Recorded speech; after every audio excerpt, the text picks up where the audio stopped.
doing marriage license Why? today. Why? Because Why? I'm not doing marriage license today. We're pending an appeal. Under We're what actually authority? going to court tomorrow. Under what God's authority? God's authority. I knew you would say So, that. Not Is in this the politics. church? Now. Is So this the let's step out church? now. Oh, I didn't see the temple. Our Constitution was founded on faith. No, this is not. Our country is not founded. So that's just a portion of the scene from Kentucky this week. County Clerk Kim Davis now facing contempt charges for violating a court order by refusing to issue marriage licenses to gay couples. Her position, based on religion, now moving this story to a national level. Want to bring in Kentucky Senator Rand Paul, just recently returned from a trip to Haiti. And Senator, welcome back to America's Newsroom. Thanks for having me, Bill. You bet. Do you support this clerk based on her religious grounds and beliefs? Well, you know, the thing is I've never been opposed to contracts between consenting adults.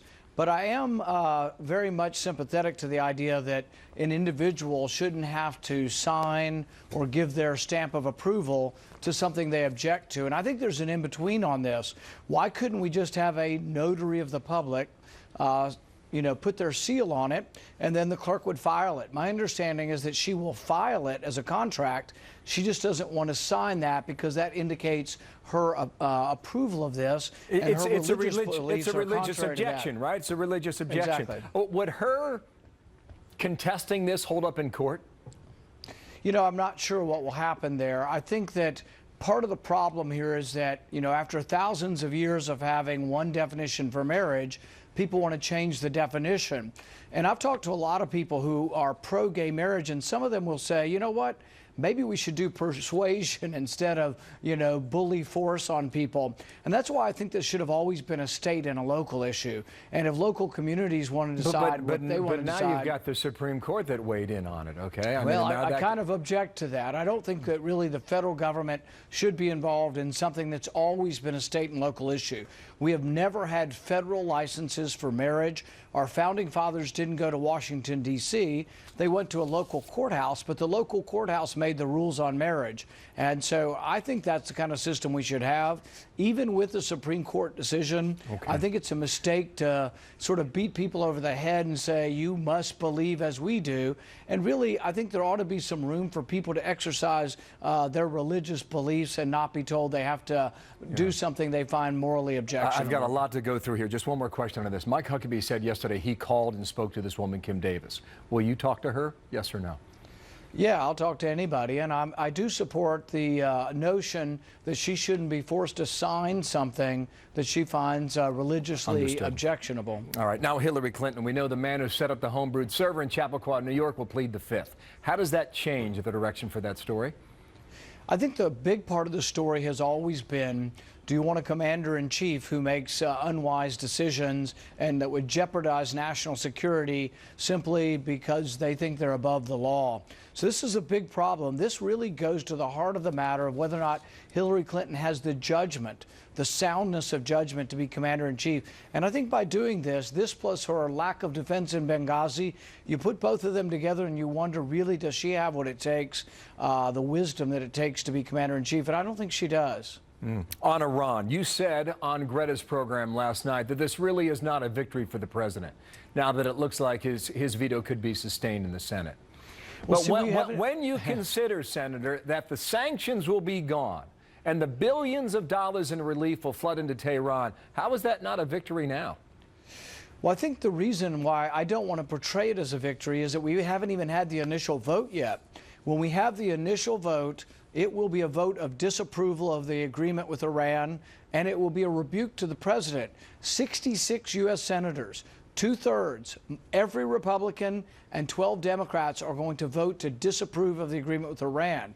Now the president will then veto that, and it looks like he has the votes to sustain a veto, but it's not done until everybody puts their name and their reputation on a line and actually votes on it. But so we don't just stop even that here. disapproval, that does not reverse the course for the agreement, correct? No, but it certainly shows the will of the Senate. When 66 U.S. senators will vote to disapprove, I don't think we should portray this as a great victory by the president. I think we should look at this as... Do you think the Ayatollah cares about that? Well, I think what we should look at this is that 66 senators were for disapproval, and that only a very small minority are going to support the president on this.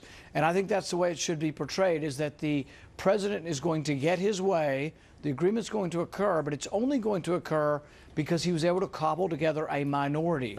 The vast majority of the Senate disapprove of this agreement. Yeah.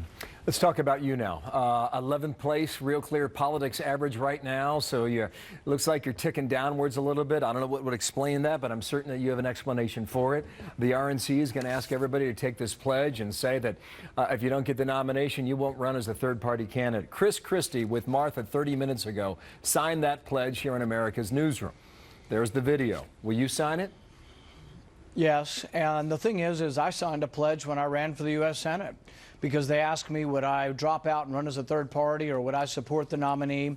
And I do believe you have to support the nominee because, you know, I won a big victory in my primary against the establishment, but I won 60% to 40%. I needed the other 40% that actually opposed me in the primary. So it is about pulling together as a team, the Republican as a team. Doesn't mean I'll be happy with some of the nominees, but in the end, it's the only way the party structure can be used to defeat the Democrats. And so I think that we do have to pull together. I'm not against third parties. In fact, I think third parties are a useful way of trying to make the other two parties behave and do the right thing. But I don't think you should run as a Republican all through the primary and use the goodwill and the money and the effort of Republicans and then turn around and run as an independent. Ross Perot gave us Bill Clinton, and I think Donald Trump could give us Hillary Clinton. Wow. And so I think he should announce that he's not going to do it. Do you think Donald Trump will or will not sign it?